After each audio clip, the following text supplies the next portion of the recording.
Buenas noches, buenos días. Cuando invitábamos a ver este programa a través de nuestro Facebook y anunciándolo a través de los canales 4717 rdmusica.com, decíamos, Daniel Pou Suazo, la reforma policial, sueño o realidad. Es volver sobre un tema, y Daniel Pou, desde antes de comenzar este gobierno, desde antes de la toma de posesión de Danilo Medina Sánchez, estuvo en los medios, estuvo pensando la reforma policial, estuvo conversando y discutiendo acerca de la misma. Pero no solo eso, aquí lo hemos tenido en el matutino alternativo. Y yo pienso, Daniel, que ya es llover sobre mojado. Lo único que escampa, porque hay un nuevo gobierno, hay una nueva intención. Pero de algún modo, y tengo puntos que coincido contigo de manera casi absoluta, pero de algún modo siento que esto está atascado, que hay algo que no permite que esta reforma se produzca. Y no solo vamos a repetir los lugares comunes, que la policía de Trujillo, que los intereses, que los ladrones y los asesinos, no. Hay algo que en el decurso de este programa tú nos vas a explicar y a enseñar. Bienvenido, Daniel Pou Suazo, a hablar acerca de uno de tus temas que ya son emblemáticos. ¿Qué está pasando? Muchas gracias por la invitación, doña Carmen. Y bueno, tema emblemático para mí ciertamente lo es. Yo he estado involucrado en el tema de reforma policial como especialista que soy de políticas de seguridad pública desde prácticamente que regresé de estudiar de España en el año 99. Y es en el año 2002 cuando se forma en el Congreso Nacional la primera comisión para estudiar la reforma policial que había sido enviada en ese momento por el Poder Ejecutivo en manos del ingeniero agrónomo Hipólito Mejía.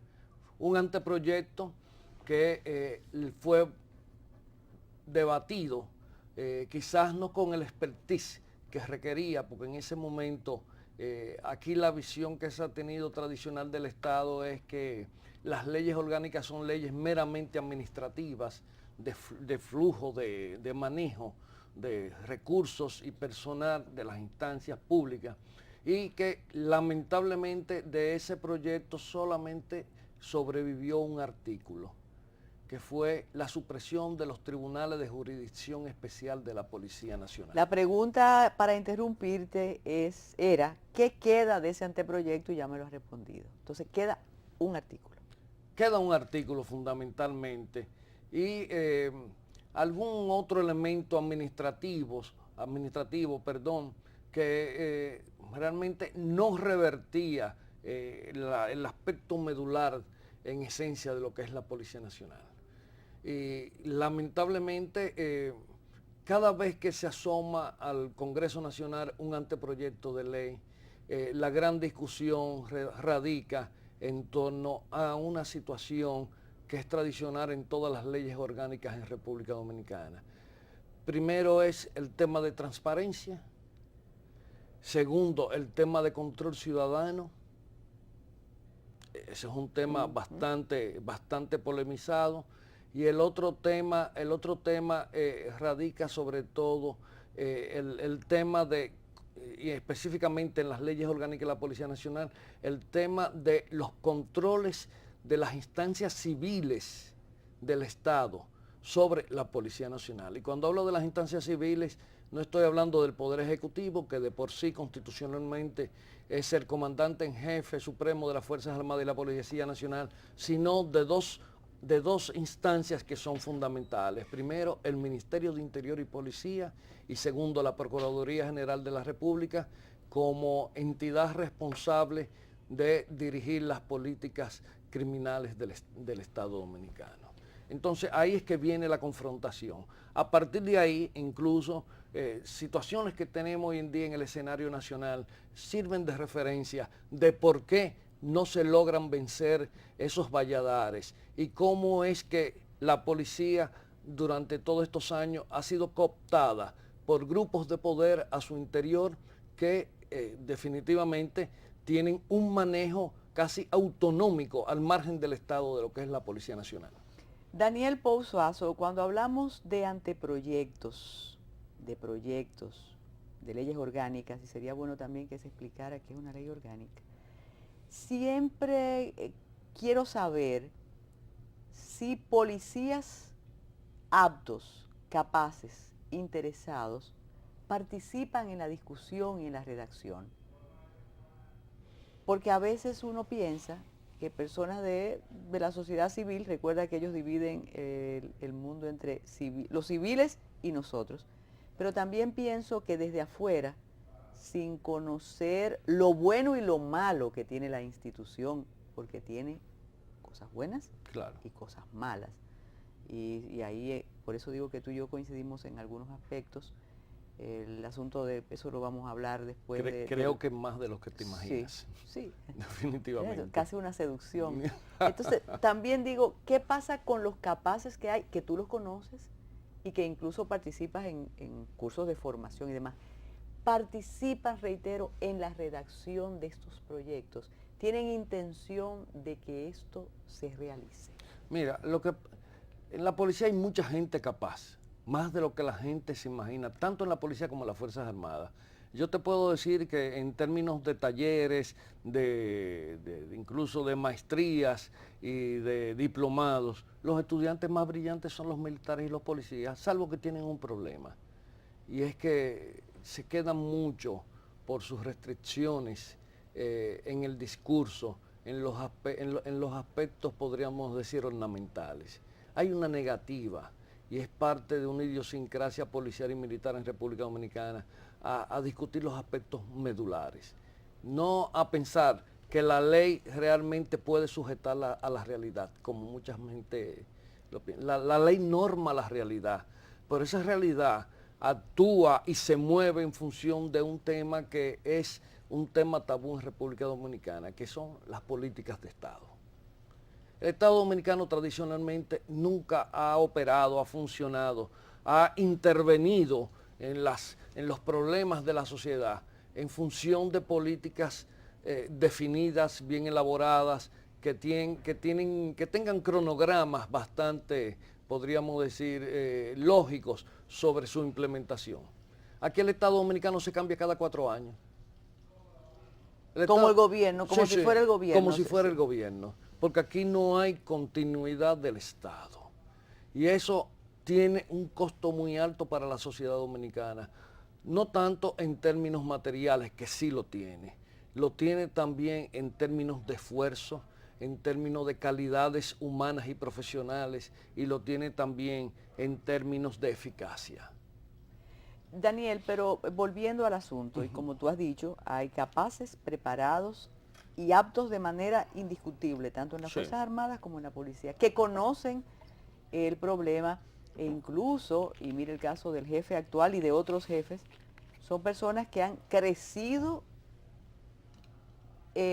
profesional y físicamente, humanamente en la policía.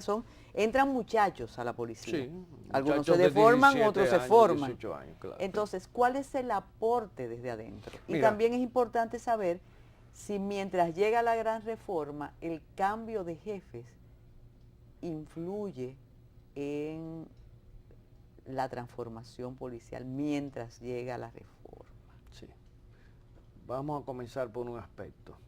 Hay que saber que la policía es un órgano no deliberante y por lo general esos anteproyectos de ley pueden contar con opiniones de la policía, pero ellos no pueden participar en los equipos de elaboración de esos anteproyectos de ley, porque la Constitución, la policía no tiene iniciativa legislativa. Y como no tiene iniciativa legislativa... Pero asisten a las vistas públicas. Las últimas vistas públicas que se celebraron con el proyecto actual que cursa en el Senado de la República, no asistieron porque definitivamente no pueden asistir. Ellos no pueden asistir constitucionalmente. Ahora, no asistió el ministro de Interior y Policía. Que sí debe hacerlo. Que realmente debe ser el artífice. El artífice de la política de seguridad pública en República Dominicana. Y entonces no se escucha la voz del Estado en una vista pública, el porqué de las cosas. Por ejemplo, en ese proyecto de ley hay elementos que son adefesios jurídicos. Por ejemplo, querer que el Consejo Superior Policial sea un órgano de diseño de políticas públicas. No lo puede ser, primero porque el Consejo Superior Policial es un órgano propiamente de la policía, que lo preside el ministro de Interior y Policía y en su defecto el Procurador General de la República, pero tiene dos ciudadanos de instancias no policiales, que son el Procurador y el Ministro de Interior y Policía. Ahora, ¿qué sucede? ¿Qué sucede? Que el resto de los miembros, que en la actualidad creo que son 21, son policías. El otro problema está que para usted diseñar una política de Estado, usted tiene que tener un equipo que sea capaz de hacer diagnósticos, y segundo, de coordinar interinstitucionalmente al interno del Estado. Porque una política, uno de los errores que aquí no se quieren comprender, señores, una política de seguridad ciudadana tiene que comprometer y tiene que tener ejes transversales con el sector salud, con el sector educación, con todos los sectores, con cultura también, porque una política pública tiene que estar acompañada de un cultura. Correcto. Entonces, ¿qué sucede? La policía no está como órgano y el Consejo Superior Policial en capacidad orgánica dentro del Estado de diseñar una política pública, porque no es un órgano para eso. Entonces, aparte de la inconstitucionalidad, porque una política pública es propia, es el producto de una instancia política del Estado, y la policía no es una instancia política del Estado. La policía es una instancia de auxilio en la prevención y la persecución criminal de dos instancias que sí son políticas, que es el Ministerio de Interior y Policía y la Procuraduría General de la República. Eso, por ejemplo, estoy un poco divagando sobre un tema que No, pero ahí ya es cultura policial y ese es otro tema, sí, o cultura nuestra. Sí, o sea... ¿Cómo tú le dices, cómo tú entras a la policía o insertas ese concepto? Si la policía casi funciona como un ente autónomo. Ese es el problema fundamental. ¿Cómo tú puedes, ahí estamos viendo la imagen del ministro de Interior, cómo el ministro de Interior le da órdenes a un coronel en este país o a un general, Daniel Pou? Es un asunto que tiene que aprenderse, respetarse. ¿Cuál policía, tú que conoces la región, cuál cuerpo policial se parece más al nuestro en Centroamérica, por ejemplo? No vamos a ir a Sudamérica. En Centroamérica, Guatemala y Honduras. En Honduras tienen el Tigre Gómez, que así se llama el jefe de la policía, el Tigre Gómez, que es uno de los expertos en dar para abajo, como les gusta aquí, con ese estilo de policía militarizada, donde el poder omnímodo de él se superpone por encima de las demás instancias civiles del Estado. Es el caso más parecido. Y sabemos que Honduras es el país de América Latina con más asesinatos por habitante que hay. Exactamente. Sí. Que por cierto, el Tigre Gómez en los últimos tiempos se le vinculó con la muerte de 2 legisladores hondureños, dicho sea de paso. Pero la comparación me da mucho miedo, y más a esta hora. Tenemos que hacer una pausa, regresamos con Daniel Pou en segundos.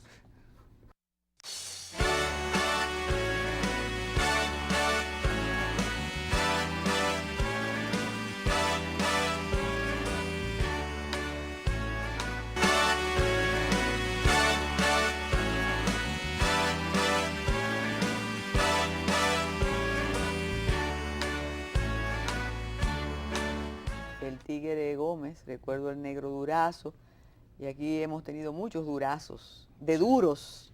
Y cirujanos. Y cirujanos también. Y cirujanos. Y se van tranquilitos. Mira, hay un caso muy cercano ahora mismo, que está en los medios, que es el caso de la mulata. El caso de la mulata en Sosúa, la mulata 3, sirve de nuevo para poner sobre el tapete, reitero, que la policía nuestra es asesina, abusadora, depredadora y ladrona. ¿Qué tiene lo de la mulata de trascendente para el análisis de un experto como tú? Bueno, del caso de la mulata te puedo decir que tengo los dos expedientes, el elaborado por la Policía Nacional, que dicho sea de paso... Pues caíste en el gancho que yo quería. Sí. La policía ha hecho el esfuerzo ahí. La policía ha hecho un expediente de investigación que llama mucho la atención, porque el expediente de investigación del caso de la mulata lo tiene que hacer la Procuraduría General de la República, no la policía. La policía puede auxiliar a la Procuraduría, eso es lo que establece, pero la policía hace su propio expediente. Y la Procuraduría, por el otro caso, que por cierto, tengo también en mis manos el expediente de la Procuraduría sobre el caso de la mulata. Esto es un expediente lleno de elementos que tratan de contextualizar aspectos anteriores al nefasto día en que ocurrió la incursión policial en la mulata. Sí, porque también nos hemos olvidado de lo que existía ahí, en la mulata. Claro, claro. La forma ha dañado todo. Sí. Bueno, la Procuraduría la veo muy empecinada en enfocar el tema de una manera muy parcial, por lo que vi en el expediente de la Procuraduría. ¿Por qué? Porque en el caso de la Procuraduría, el tema no es sencillamente lo que sucedió en la mulata ese día, sino qué está pasando en Sosúa desde hace un tiempo. Yo desde hace un tiempo... ¿Y en Puerto Plata? Sí, en Puerto Plata. Sí. Yo, por ejemplo, yo te puedo decir, yo tengo una pariente que en Sosúa le han arrasado su casa 2 veces, su casa de veraneo. ¿Los policías, los agentes policiales? No se sabe quién, pero no hay ningún tipo de consecuencia.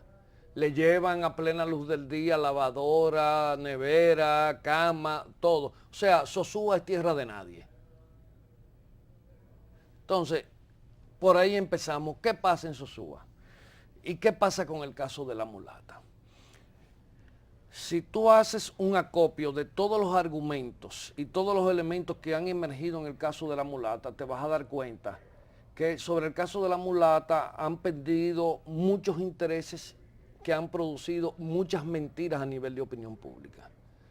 Supuestamente desde la mulata le habían disparado una aeronave de la Fuerza Aérea Dominicana, en que andaba un periodista y unos investigadores alemanes que andaban tras pistas sobre los alemanes que vivían ahí, porque ahí hay alemanes, suizos, holandeses, hay una conjunción de nórdicos europeos. Pero también tú te encuentras por otro lado una situación que hasta ese momento, o quizás hasta que se produce la intervención policial, nunca había tenido trascendencia. Las personas que vivían en la mulata, los extranjeros sobre todo, exhibían armas de guerra, practicaban es lo que te digo, y tiros. estamos tratando de buscar el video que, bueno, que tiene más vistas. Bueno. Que es cuando hacen el allanamiento, pero la verdad, Daniel, o la verdad no, hay un hecho previo. Es verdad que estos señores eran unos jefes ahí, hacían, y nadie era capaz. ¿Por qué? El abogado de ellos en Puerto Plata dice que había una cuota para los jefes policiales de la región. Claro. No, eso hacia ese lado voy. Y al suspenderla, al parecer, descubrieron que tenían un arsenal, que tenían una secta, descubrieron todo. Bueno, mira, realmente en el caso de la mulata hay 2 bandos que entran en pugna, porque era un grupo económicamente poderoso. Estamos hablando de grupos que manejaban cientos de millones de dólares y euros. Hay una pugna, se produce un enfrentamiento entre ellos. Entonces, esa es una bola de nieve que va tomando cuerpo, que en la medida en que ellos llegan allí, empiezan a gestar su proyecto, se convierten en un enclave de poder. Un enclave de poder que silencia a la policía de Sosúa y Puerto Plata, silencia al Ministerio Público. Yo tengo en el expediente policial las declaraciones de un oficial, jefe de investigación criminales, si mal no recuerdo, en un momento determinado que un vecino le dice, mire, las fotos, ellos armados, me trancan la puerta de mi garaje, no puedo salir, y le dice el otro oficial compañero, bueno, mi hijo, si eso es una situación bastante difícil, esa gente tiene tanto poder que ellos se matan entre ellos y no pasa nada. Además, nosotros no tenemos nada que buscar ahí. Pero viste lo que dice, ellos tienen tanto poder lo dice un policía. Lo dice un oficial de la policía a un coronel de la policía. Lamentable. O sea, tú coges el expediente que elabora la policía y lo lees y dice, bueno, ahí la policía actuó de esta manera, pero también tú dices, ¿qué estaba esperando el Ministerio Público para actuar ahí? Porque al parecer los extranjeros y personas que se quejaban iban a la policía. La policía, como es un poder independiente, está el poder legislativo, el poder judicial y el poder policial aquí, porque eso es un poder independiente. Bueno, opta porque no hay que hacer nada.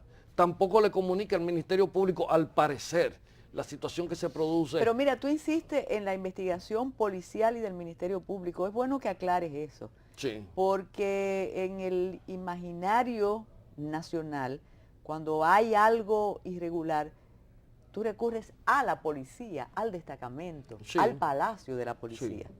Pero ese destacamento, esa policía tiene inmediatamente que apoderar al Ministerio Público. Exacto. Y hacerle la advertencia de lo que está sucediendo. La policía no puede decidir, porque la policía no es juez de la querella, decidir si se actúa o no, si se investiga o no.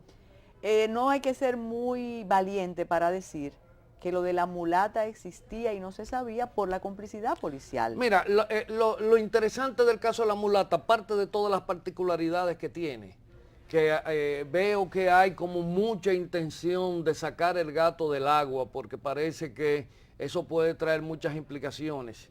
Y no estoy acusando a nadie que se robó, como dijo alguien que yo estaba acusando o un grupo de personas estábamos poniendo en duda la honradez del Ministerio Público de Puerto Plata. Ahora, no pongo en duda su honradez, lo que sí pongo en duda su idoneidad para ejercer el Ministerio Público. Definitivamente, esa muchachita se quemó como Ministerio Público. Ella puede volver a la escuelita del Ministerio Público. Que eso sería otro programa. Sí.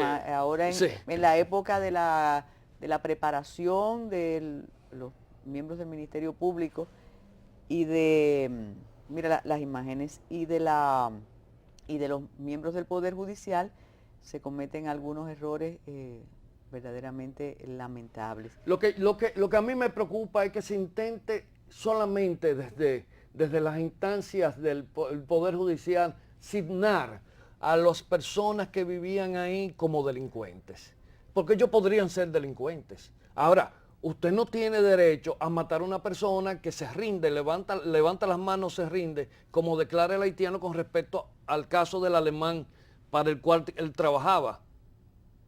Ese señor se rindió, salió con las manos en alto y el oficial de la policía le dispara. Y al mismo haitiano le dispara en las dos piernas.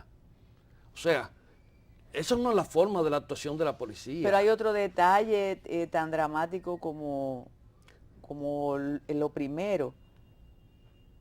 Eso había pasado y la opinión pública estaba prácticamente ajena o había concluido el caso. Bueno, lo que pasa es que se dio como un de esos famosos casos de hecho que se producen en República Dominicana. Ahora, la mulata tiene muchas mulaticas aquí diariamente en esos barrios. La pregunta también es qué hubiera pasado si no filman, si no hay cámaras de seguridad. Un caso más, Sí, Daniel Pozo. de la palabra de la policía contra la palabra de los alemanes, tan sencillo como eso. Hay una discusión. ¿Y qué hubiera pasado si la embajada de Alemania no interviene? Exacto. No interviene en el caso, porque el caso, fíjate a ver por qué se reactiva el caso de la mulata. El caso de la mulata acontece en octubre del año pasado. Y ahora es que está en el tapete. Y el caso se reactiva cuando en abril los alemanes de la mulata se constituyen en parte civil y demandan y someten al Ministerio Público. Yo tengo el expediente completo de esa situación. O sea, de lo contrario, ese caso hubiera pasado a dormir el sueño de los justos.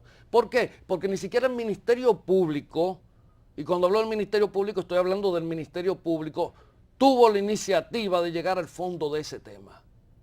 Inmediatamente se enmascararon, tráfico de órganos, tal, pero nadie investigó porque las cajas fuertes de la mulata se las llevaron a un bate y abrirla en vez de llevarla a la oficina del Ministerio Público, porque para eso hay que levantar un acta.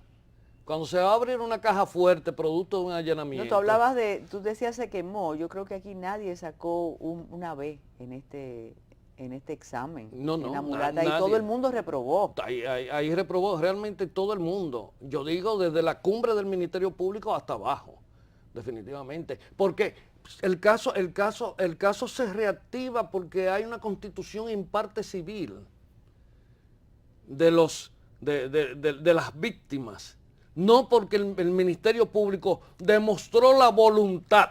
Entonces de llegar al el fondo abuso y el del exceso tema. de poder daña lo que pudo ser una investigación exitosa e importante, Es Daniel. importante. Hoy en Ya día no vamos a olvidar de eso, no se puede porque fue tan chapucero, Sí, sí. tan abusivo, que no vamos a saber más nada. Bueno, hay en el expediente policial, que el Ministerio Público no lo puede desmentir, hay una parte donde reseña la expresión de la fiscal de Puerto Plata cuando llega, que le dice a uno de los oficiales: sácame todos estos policías aquí que están saqueando la escena del crimen, cogiendo celulares, computadoras, llevándose. Hay una declaración, porque una de las cosas que ponen en evidencia las complicidades policiales, cuando los policías se empiezan a acusar porque a uno nada más le dieron 10,000 pesos, más sin embargo el otro semanas después se compra una jipeta de 1 millón y pico de pesos, y donde uno le dice a otro: lo que pasa es que tú no sabes robar como yo. Un oficial le dice a otro, y esto está reseñado en el expediente policial: tú no sabes robar como yo. Hay una discusión teórica importante, Daniel Pou. Algunos especialistas dicen que la sanción o el retiro que ha hecho la institución de estos oficiales es violatorio de los derechos de esos oficiales. Sí, yo creo que particularmente ahí se encuentra el caso de Ney, que fue el general designado por el entonces jefe de la policía, y el caso del general Aybar, que en ese momento era jefe de investigaciones criminales. Ney fue asignado, tengo entendido, por el general Polanco Gómez para investigar. Parece que hoy en día se piensa o se evalúa que el trabajo de Ney no fue satisfactorio, fue deficiente. No, ¿y la policía no puede tomar medidas administrativas en contra de sus miembros? Escúchame, y el caso de Baje Aybar, que recibe una orden expresa del actual asesor policial del Poder Ejecutivo y le dice: es de su departamento, pero usted no vaya. Y entonces, ¿cómo usted va a sancionar? Primero, vamos a partir, ¿cómo usted va a sancionar a una persona que su superior le dice no se involucre en ese caso? Y todo el mundo conoce a Baje Aybar, que es una persona muy transparente, pero demasiado obediente, digo yo. Pero, ¿y por qué al jefe, que es quien diseña el equipo que va a investigar, no lo sancionan? Y un equipo que no produjo ni el informe ni las consecuencias necesarias.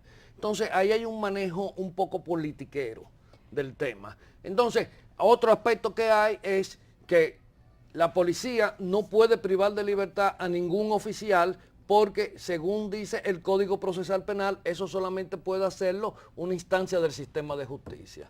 Puede ponerle sanciones administrativas. Exacto, esas sí son válidas. De no día libre, pero no lo puede privar de libertad. Porque justamente cuando se eliminaron los tribunales de jurisdicción especial de la policía, fue para eso, para que todos los casos que incluyera elementos penales en la policía fueran a los tribunales de la República, no a tribunales particulares que todo el mundo sabía los niveles de perversidad con que contaban. Es dramático lo que se infiere al comentar el caso de la mulata. Y como dices, si te lo creo, y lo sé, hay muchas mulatas, muchas mulaticas en este momento. ¿Qué va a pasar? Eso tú lo vas a decir después de la pausa.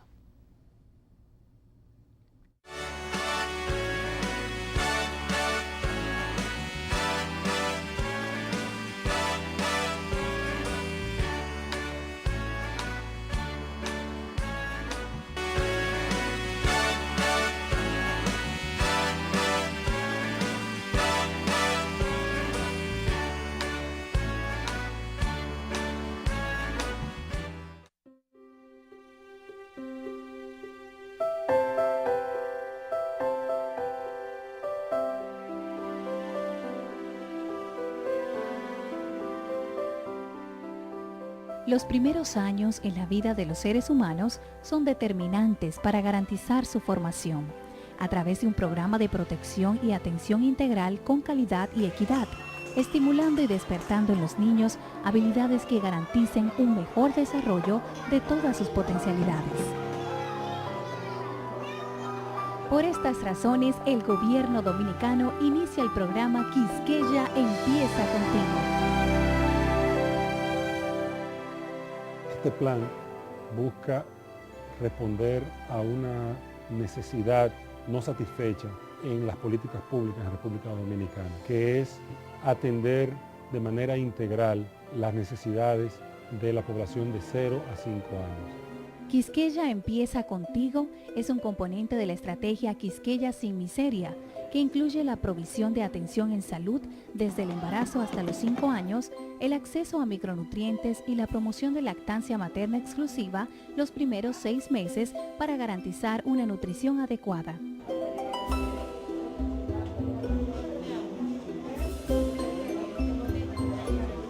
Además, garantiza la educación de 0 a 5 años, incluyendo la integración de niños y niñas en condición de discapacidad, brindándoles el cuidado, la educación, rehabilitación y atención necesarios. Todo esto va a incidir para lograr una mejor calidad de la educación inicial, de manera que los niños y las niñas puedan alcanzar un desarrollo físico, cognitivo, afectivo y social adecuado. Quisqueya Empieza Contigo mediante el programa de atención de base familiar y comunitaria incluye atención de niños y niñas de 0 a 4 años en centros comunitarios y atención a las familias mediante visitas a los hogares.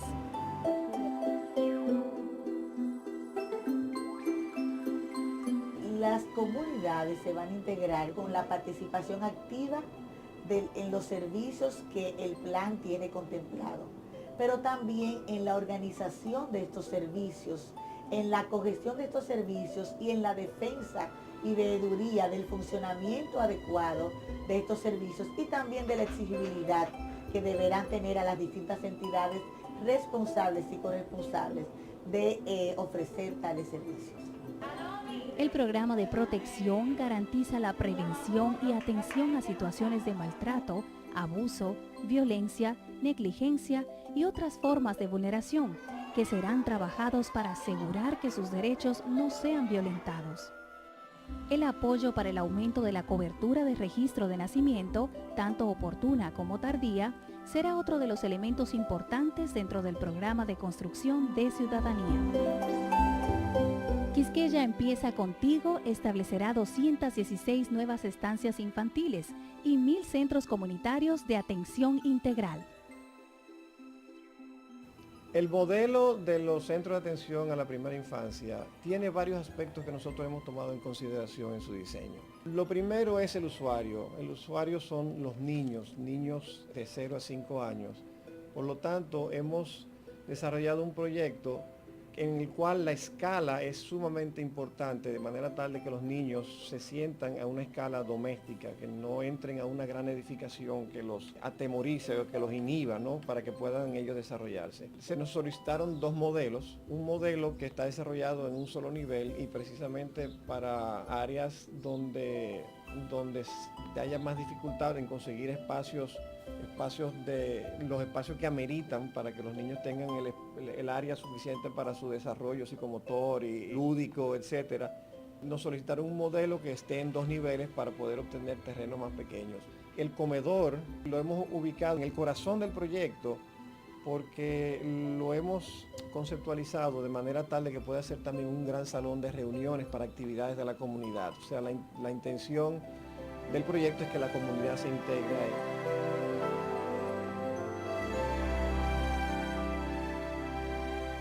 Todas las líneas del programa integran los elementos básicos para el desarrollo adecuado de la niñez: salud, nutrición, educación inicial, necesidades especiales, familia y comunidad, derechos y construcción de ciudadanía, estableciendo así el más amplio sistema de atención integral a la primera infancia en la República Dominicana.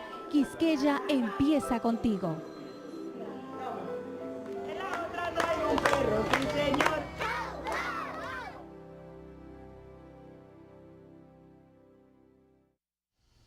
A veces hay detalles intimidades de instituciones que uno no quiere saber, Daniel, porque hay que darse un espacio para soñar y para pensar que hay situaciones que deben cambiar. Lo de la mulata expone todo el pudor afuera, pero yo no creo. ¿Tú recuerdas cuando el asesinato de Gómez, de Darío Gómez? Sí. Y tú sabes las frases que uno acostumbra a decir, hay un antes y un después. No hubo ni antes ni después. Asesinaron a Darío Gómez y se quedó ahí. Yo pensaba que lo de la mulata iba a marcar un antes y un después en la gran corrupción policial y la gran proclividad al desenfreno. Pero de acuerdo con lo que me dices, parece que no. No, y el caso del asalto a Parmalá también debió de marcar un antes y un después. ¿Tú no recuerdas el caso Parmalá? Sí, sí. Yo tengo una cronología hecha de todos los acontecimientos que van marcando las etapas en que los organismos de seguridad y militares se van implicando en el mundo del delito. El caso Parmalá, tú lo recuerdas, que fue el primer asalto que se va a dar con perro de la Dirección Nacional de Control de Drogas a una empresa que no recibe dinero ahí. Porque el caso de Parmalá no era un atraco de dinero, era un tumbe de droga.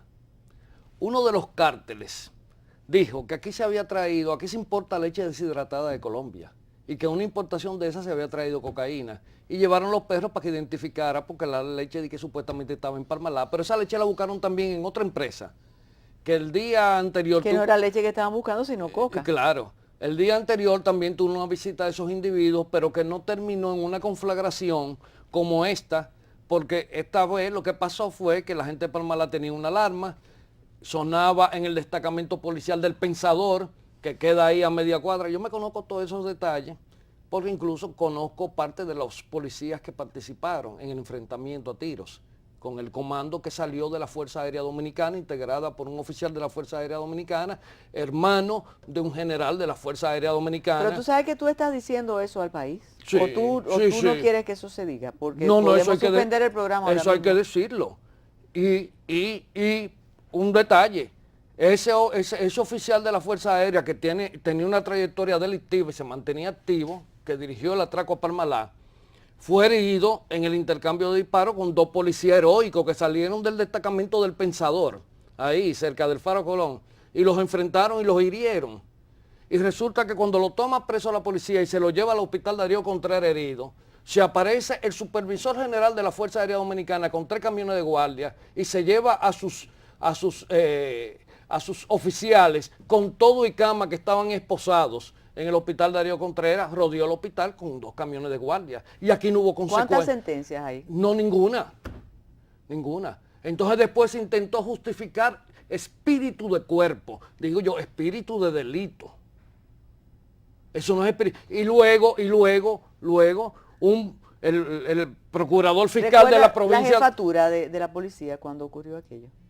No te puedo precisar, pero ese atraco de Parmalá fue algo que estuvo muy cercano al caso Paya en términos de fecha y tiene su correlación.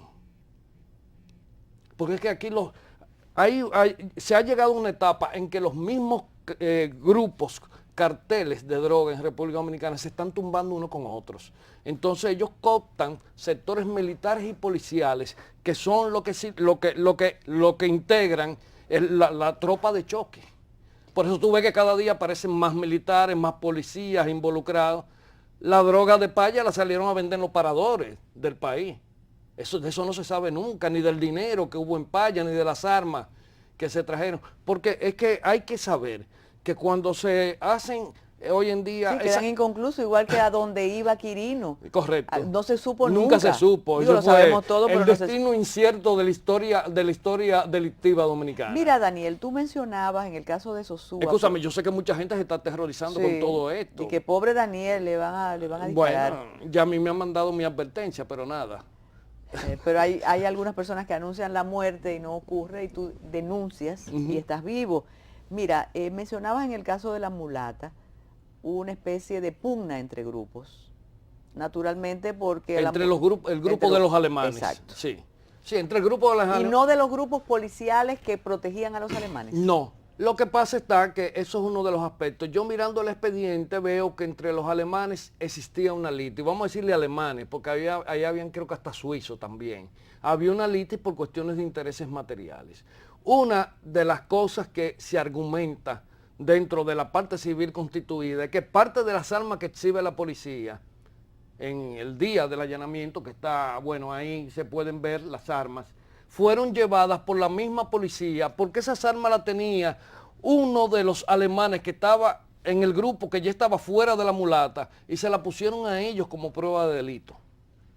Incluso había cooperación de la policía. Correcto, o sea, había una operación coordinada de la policía, lo cual quiere decir que posiblemente el Ministerio Público de alguna manera, por su inexperiencia, ¿verdad?, para ser benévolo en este tipo de asuntos, se dejó tomar el pelo y fue utilizado para producir un asalto agravado que fue planificado desde sectores empresariales que constituían el grupo de los alemanes y la misma policía. Y subrayaba el asunto de pugnas porque cuando ocurrió la captura o el intento de aprehender en el país a José David Figueroa Agosto, y quien resulta apresada es Obeida, y después fue aquella fuga espectacular que él reincidía en fuga.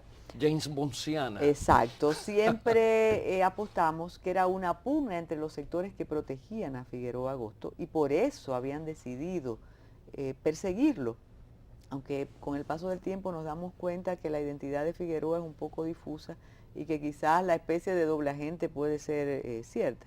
En ese caso, ¿tú también crees que se descubre o se decide concluir el expediente porque hubo una pugna entre sectores militares y policiales? Mira, el caso de Figueroa Agosto es bastante complejo, porque Figueroa Agosto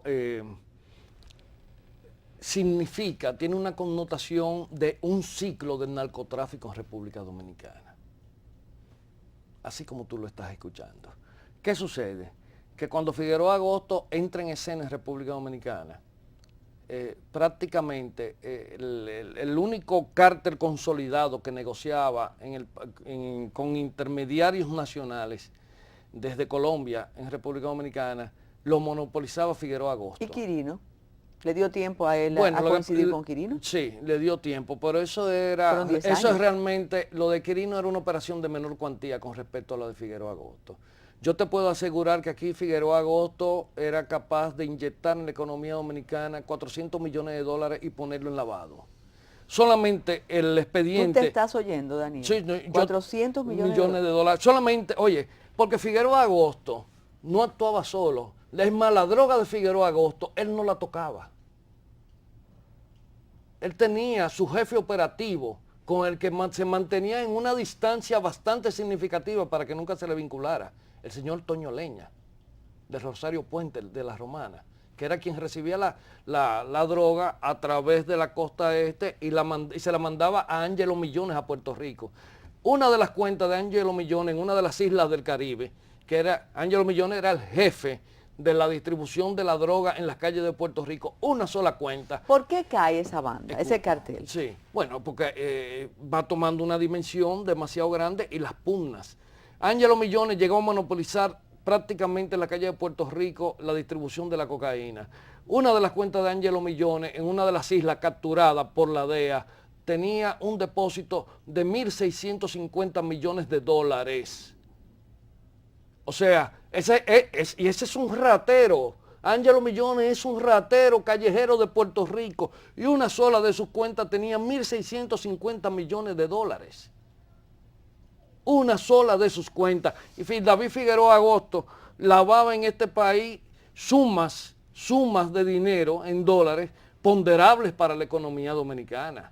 Porque ese dinero buscaba nichos. Pero no hay un cómplice importante de Figueroa Agosto encartado en ningún proceso. No. Figueroa Agosto aquí era como un ángel que sobrevolaba a toda la sociedad dominicana. Claro. Y no se escondía. Y no se escondía. Él estaba aquí, era todo muy distinguido por mucha gente. Lo que pasa es que hoy en día no aparecen las implicaciones y estos muchachos que están presos ahí son los mandaderos, los flequitos, ¿verdad? los amenizadores, los bufones de la corte de Figueroa Agosto, pero realmente no son los vínculos de Figueroa Agosto. Tenía vínculos profundos en el tema de operaciones de lavado, porque él directamente no manejaba operaciones de tráfico, porque en el narcotráfico moderno hay una separación profesional del trabajo. Una cosa es el que dirige las operaciones de tráfico, otro el que la distribuye y otro el Ya el modelo Pablo Escobar pasó. Ya eso pasó. Regresamos de inmediato.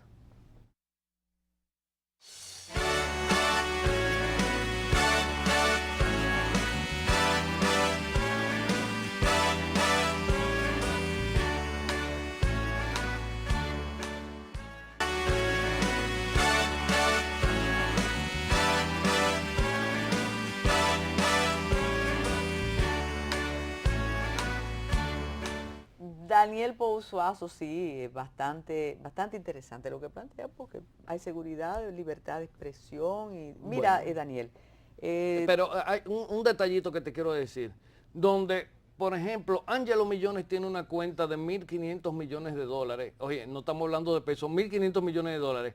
Hay dinero para comprar a todo el que se meta de por medio, porque la gente cree. Pero la lista de Figueroa tenía nombre de jueces, de personajes, de empresarios, de sacerdotes, de todo eso. Sí, porque la gente cree que para el narcotráfico es algo como interesante el producir muertes en su actividad. Por el contrario, el narcotráfico quiere estabilidad política, quiere estabilidad económica, quiere paz. Tiene senadores, diputados, ministros. Sí, porque el narcotráfico tiene dinero suficiente para resolverlo todo. O sea, Mario Vargas Llosa, en el análisis que hace de Pablo Escobar, la serie, el rey del mal, el dueño del mal, dice que Pablo se desesperó, pero que si no hubiera perdido la razón y se enloquece, esa locura con el dinero y con el poder, él pudiera estar perfectamente mandando en Colombia. Sí, perfectamente, eso es cierto. Lo que pasa está que por lo general los individuos que vienen del narcotráfico, aunque se hacen asesorar por profesionales con PhD, de las 10 que pagan bien, Daniel. Pagan bien, claro, pagan bien y pagan por debajo de la mesa, que no hay impuestos y son espléndidos, ¿eh? Porque cuando tú te ganas la admiración de un capo de eso, tú puedes pedir por esa boca. El límite es tu imaginación. Daniel, en estos días ocurrió algo que ahora son eficientes, ¿eh? Ellos no están como las agencias que están luchando en contra de ellos, de que negociando y complaciendo gente. Ellos son gente pragmática, lo que tienen que hacer, al que tienen que llevar por delante y no lo pueden hacer con dinero, se lo llevan. Pues algo es sorprendente. El abogado de Figueroa Agosto fue apresado en Puerto Rico y fue acusado de lavado. Negrón, toda una personalidad. Toda una personalidad. Y ahí viene la discusión si los abogados de los narcos lavan, etcétera, etcétera, o de los estafadores, o de los banqueros ladrones, etcétera. ¿Qué significa esto? Que en lo que se dice en las esquinas, que Figueroa está hablando. Mira, lo que pasa es que ese mundo tiene sus códigos y sus reglas, para comenzar por ahí. Yo no creo que Figueroa esté hablando tanto. Yo lo que creo que ya hay gente que quiere hacerle jugarreta a Figueroa, porque tiene un escenario funesto. Es un hombre que cada vez se hace más vulnerable, porque... Pero tiene a Zobeida aquí. Es irreversible, pero Zobeida es su caramelito adulcorado de miel tropical, ¿verdad? De las campiñas cibaeñas. Entonces, eso es parte el espíritu idílico que también tiene un individuo que participa del narcotráfico. Hay algo de hedonismo también. Y parece que entre él y Zobeida hubo una afinidad en el tálamo que es indescriptible. Pero bien, el problema está que parece que Negrón rompió ciertas reglas del juego.